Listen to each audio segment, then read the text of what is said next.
Welcome to Impact News. I'm Carol Angela Davis, bringing you the news for the week. Okay, let's start with our commentary here. President Biden, as you know, has begun the process of student loan forgiveness, but is it enough for Black borrowers? That's right, folks. Black borrowers hold the most debt out of any racial group, all right? An April report by PBS NewsHour, here's what it found. It said among 2016 graduates, you should know that nearly 40% of Black students graduated college with $30,000 or more in debt. Folks, that's compared to only 29% of white students, 23% of Hispanic students, and 18% of Asian students, all right? We know that President Biden is canceling up to $10,000 in student loans for Americans making less than $125,000. There's a possibility of another $10,000 if you got the Pell Grant. But the Congressional Black Caucus and the NAACP say they need more focus on the impact that the crisis has had on Black borrowers. Here's an example of how this goes far beyond your education and your inability to frankly buy all the stuff you need just to raise your children. Okay. The number one accelerator in the United States of America for intergenerational wealth building is home ownership. But many people were wiped out of home ownership because their credit debt ratio was simply too high. And that, folks, is because of student loans, the number one held debts that many African Americans hold. So what did that mean? That meant during the pandemic, when the interest rates were super duper low, a lot of African Americans couldn't take advantage of it because of that dumb student loan debt that everybody's been paying on forever. And you know that you can't get rid of your student loans no matter how long you pay because of the way the repayment system is set up. Most people are only making payments on the interest, not the principal. And let's be clear, the interest payments are sky high. That's why they're only making payments on the interest and not the principal. And even if you make a full payment, the money that comes out for the principal is so small, it's a joke. All right, that's why the balances on the loans actually go up every year, no matter how long you pay them. The balances balloon over time.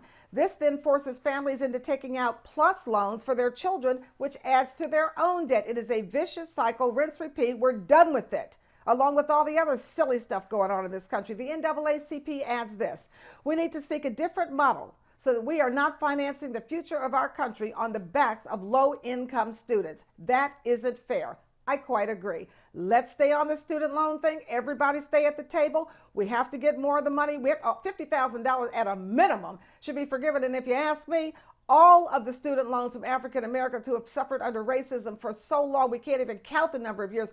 All that needs to be forgiven because everybody's been paying on them for years. They always go up. You're never going to get out of it. And so we can never grow as a people, which helps this country grow as a nation. So stay on it, stay vigilant. We thank President Biden, the NAACP, the Urban League, and all the Congressional Black Caucus and all the other organizations that are working on our behalf, but we have to be very supportive of them. I'm Carol Angela Davis. Stay with me. I'll be back with your news. We begin with your headlines from all around the neighborhood and all around the world. Folks, more proof that the greedy people have been in charge for too long. Also, more trucking of toxins on the backs of Black folks. Plus, the EPA moves to reduce toxins that cause cancer and other serious ailments. We also have news of California stepping up on climate change in a big way. Then would you eat this gummy bear? Wait till you hear about it. And yes, you should know this: sharks can walk on land. After all, they've got to survive climate change. Will you? Also, the Crown Act, we have news there. We have news of Mississippi doing what it does best, discriminating. Also today, Haitians protest inflation and crime as we look at the diaspora, and then our youth are taking it to new heights. Stay with me. Well, we are back with your news stories for the week. Folks, looking at your money, we've had the greedy people in charge for way too long.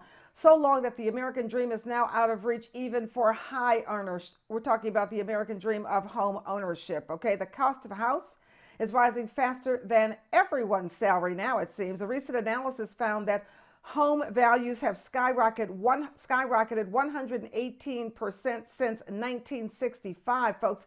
And you would say, well, that's a long time. It's only 118%. But guess what? The median household income, it grew only 15%. Oh, no, we can't keep up with that. Home prices jumped 41% between January 2020 and July of 2022. That's 2.5 years, a 41% increase in home prices. What happened to your salary? We all know the answer to that. All right, so if the houses go up by 40% and your salary does not, then, well, just do the math. That is the problem. Greedy people. Let's get rid of them. Young people, run, run, run for office. All right, let's look at social justice. Okay, why is the Tennessee Valley Authority going to truck a mountain of coal ash right through the black neighborhood, folks? That's right. Again.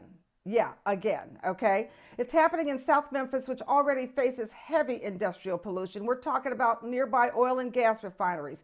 We're talking pipelines. We're talking freeways, rail yards, and trash dumps. Just all of it just happened to land in the black neighborhood. Can't imagine how that happened. South Memphis has some of the dirtiest air in Tennessee. The coal ash is so toxic, folks, that workers are dumping it into trucks that have sealed cabins so they can protect the drivers, which is great. We want to protect the drivers, but what about the residents, okay? All right, they don't want the drivers breathing it. It's very, very toxic. This is supposed to go on for the next 10 years, by the way. Can't survive that. Now, what about the residents of South Memphis? Folks, the coal ash was stashed in giant pits, which of course are now leaking. So why not ruin the black neighborhood when getting it out of the way? That's how they think. The Tennessee Valley Authority agreed to haul away and bury the coal ash at a cost of $300 million. But they're not compensating the residents who are going to breathe this stuff as it rolls through their neighborhood for 10 years. They're making sure the drivers don't have any problems because they're in sealed cabins. But the residents, they're not paying them, but the residents are paying the Tennessee Valley Authority because they're paying with their lives. This must be stopped. All right, then the EPA is moving to designate forever chemicals, and these are horrible chemicals, folks. They're found in cookware, they're found in carpet, in water-repellent sports gear, in stain-resistant rugs, in cosmetics, yes, and countless other consumer products. Also in firefighting foam. Well, the EPA is going to designate these chemicals as hazardous substances. Thank goodness. Whew, thank goodness we got somebody decent in charge. This clears the way for quicker cleanup of the toxic compounds which are associated with, are you ready for this? Low birth weight, that's right, high cholesterol, thyroid disease, and an increased risk of certain cancers, including the highly fatal kidney and liver cancers. That's right. The EPA says these forever chemicals pose health risks even at levels so low they cannot be detected. Woo! At the same time, we should tell you there is some good news here because Northwestern University, this is the good news, of course, that the EPA is going to protect us, but there's a lot of that stuff out here. But guess what? We also have Northwestern University scientists. They've got some good news for us. They say these forever chemicals may be able to be destroyed using two relatively harmless chemicals. The first is sodium hydroxide, or lye, that's used to make soap, and the second is dimethyl sulfoxide, that's used to treat bladder pain. So we're moving forward on making sure that we clean up the environment. So that's good news. And then we go to California where there's good news. California is taking on climate change by banning the sale of new gasoline-powered vehicles. Yes! Oh, we love you, California. Yes, we love you.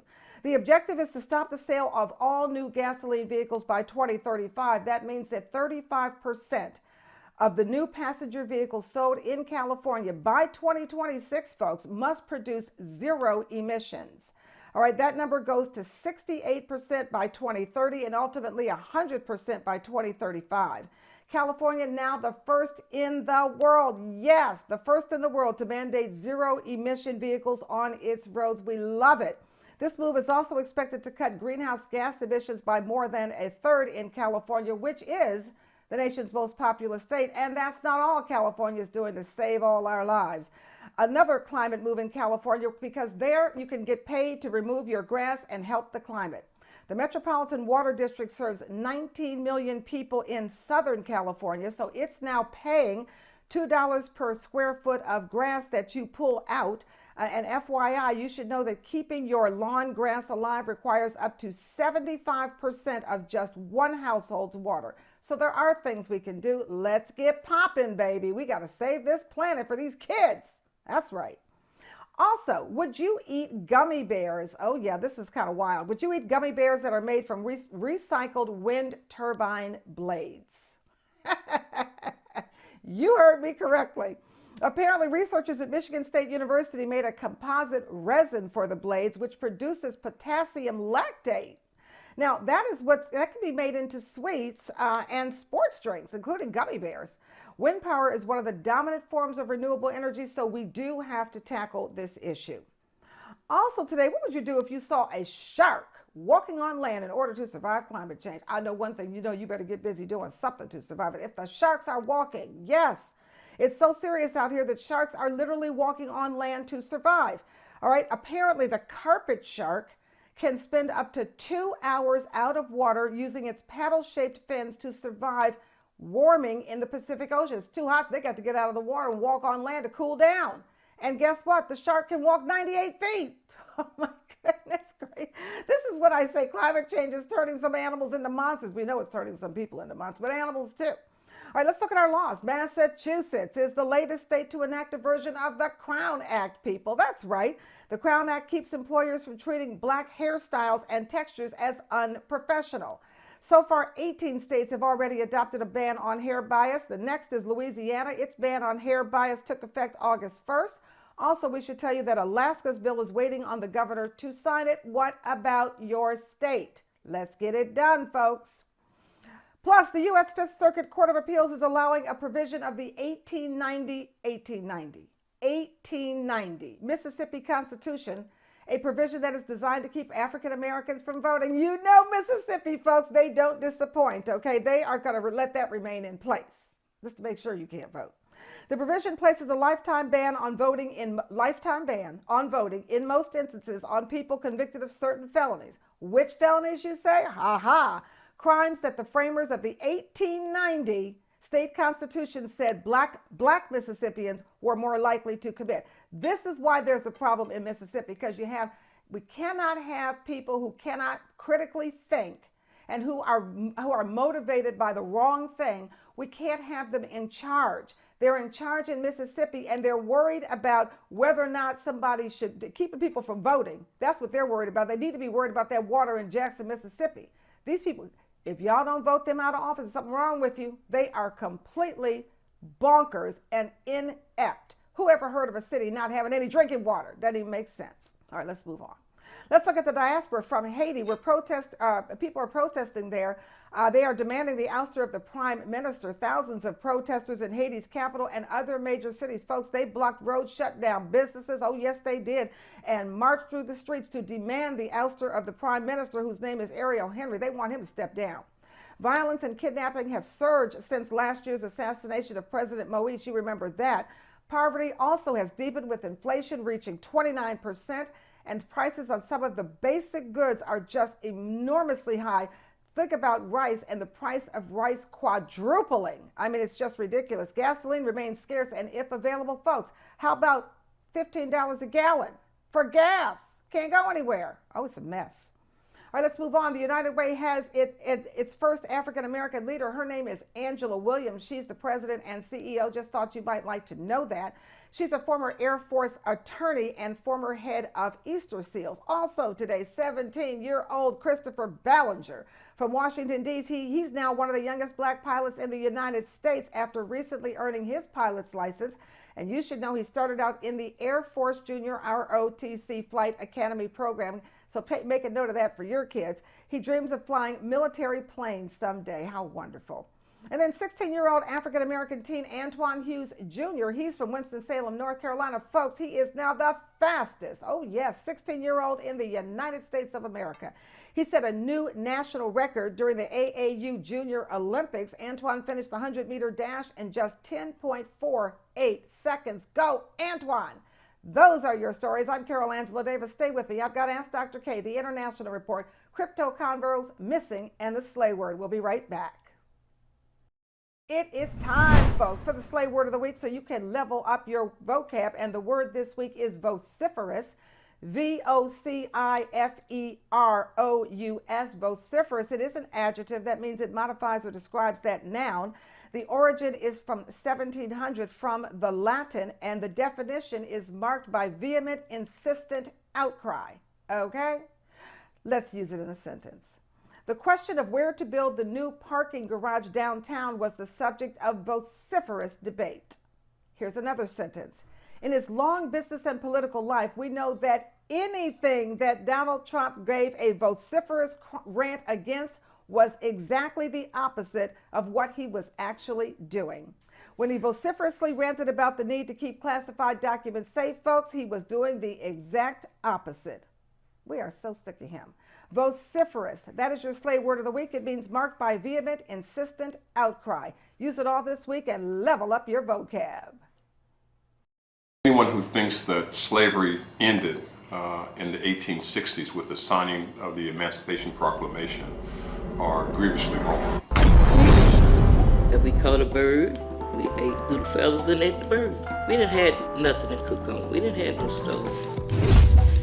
You know who you are and who we are. We're still on that big plantation. She was bonded to them until they died. She was their slave. They said, well, we're going to be killed tonight. Could that same white dude keep terrorists there? Or Russian spies? Or the KGB? And the government wouldn't know it? No. They thought I was beat so bad that I couldn't do nothing, but I did.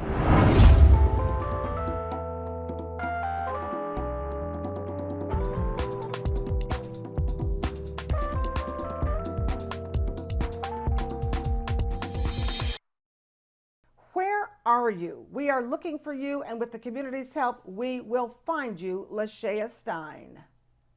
Lashaya Stein was 16 years old when she disappeared from Aurora, Colorado in 2016. There is surveillance video of Lashaya walking in the area of East Montview Boulevard and North Peoria Street in Aurora.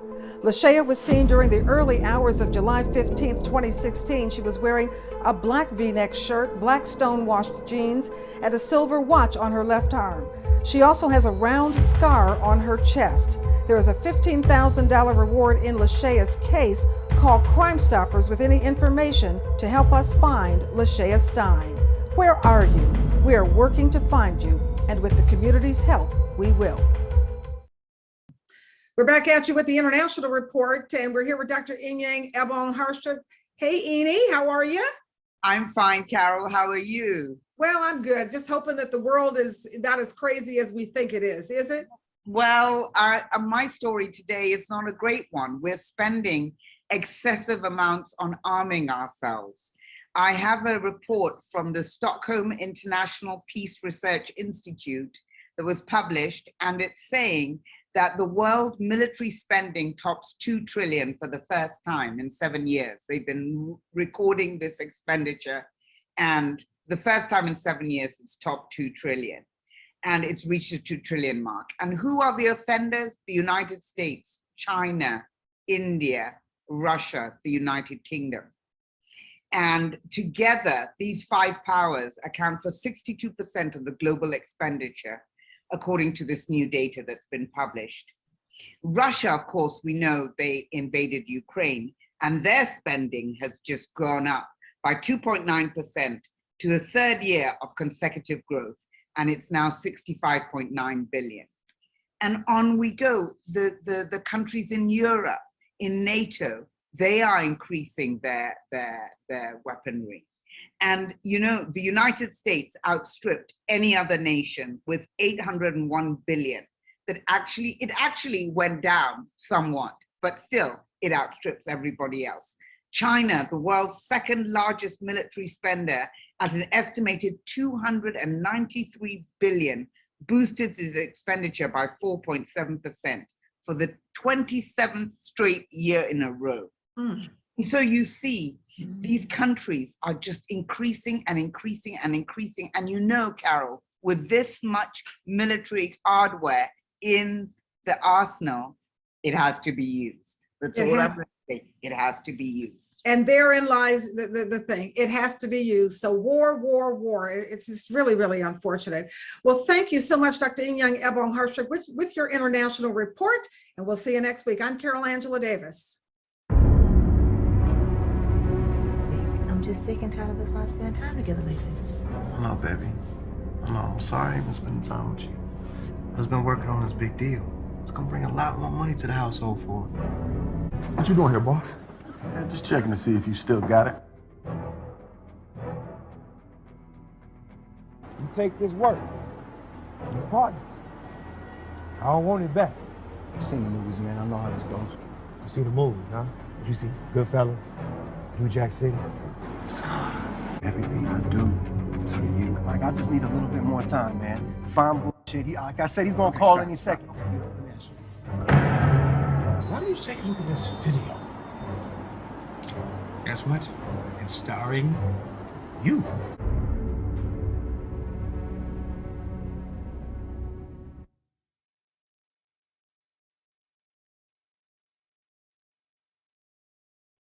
We are back with Crypto Convos with Lionel the Builder Sapp. Thank you so much for joining us. How are you, Lionel?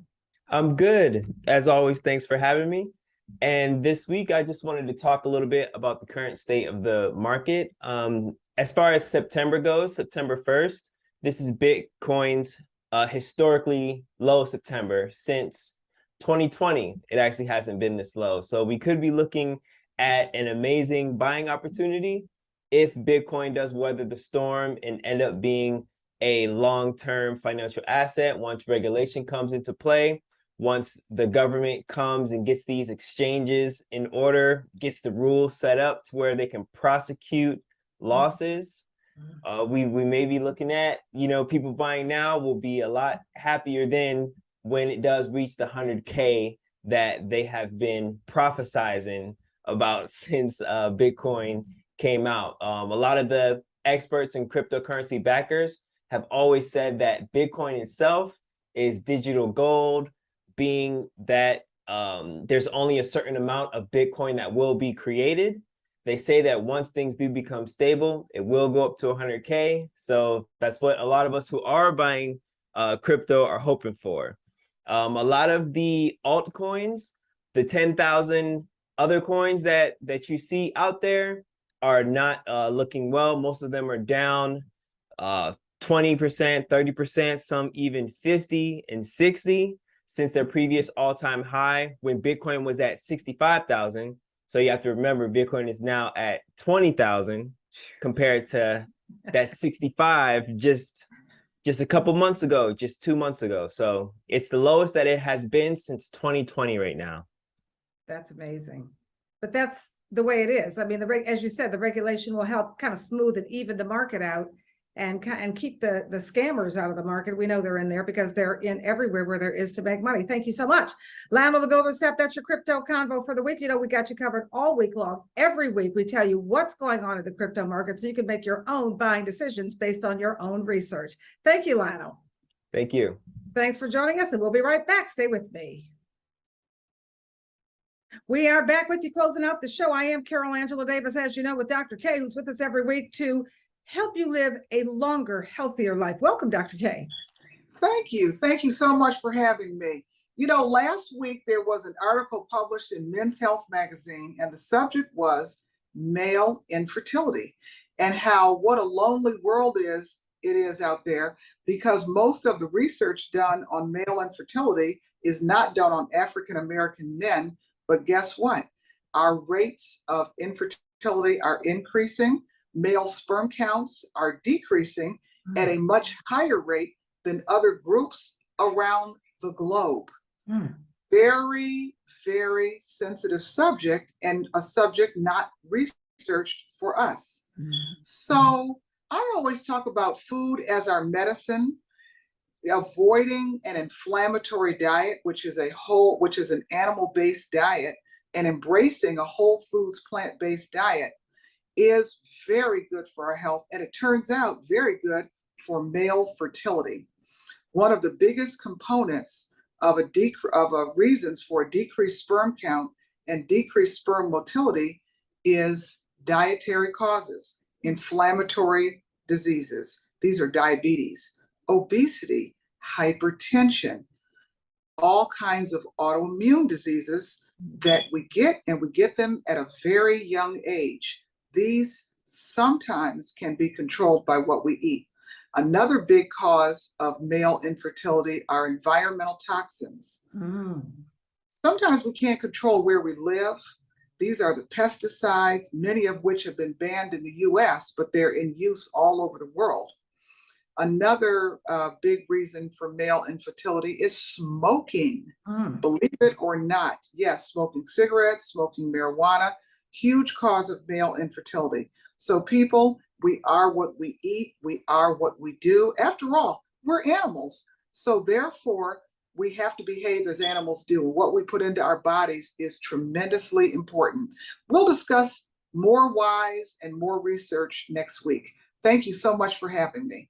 Thank you so much, Dr. K. Thank you for being here and making sure everybody is well informed about staying healthy and living a longer, more productive life.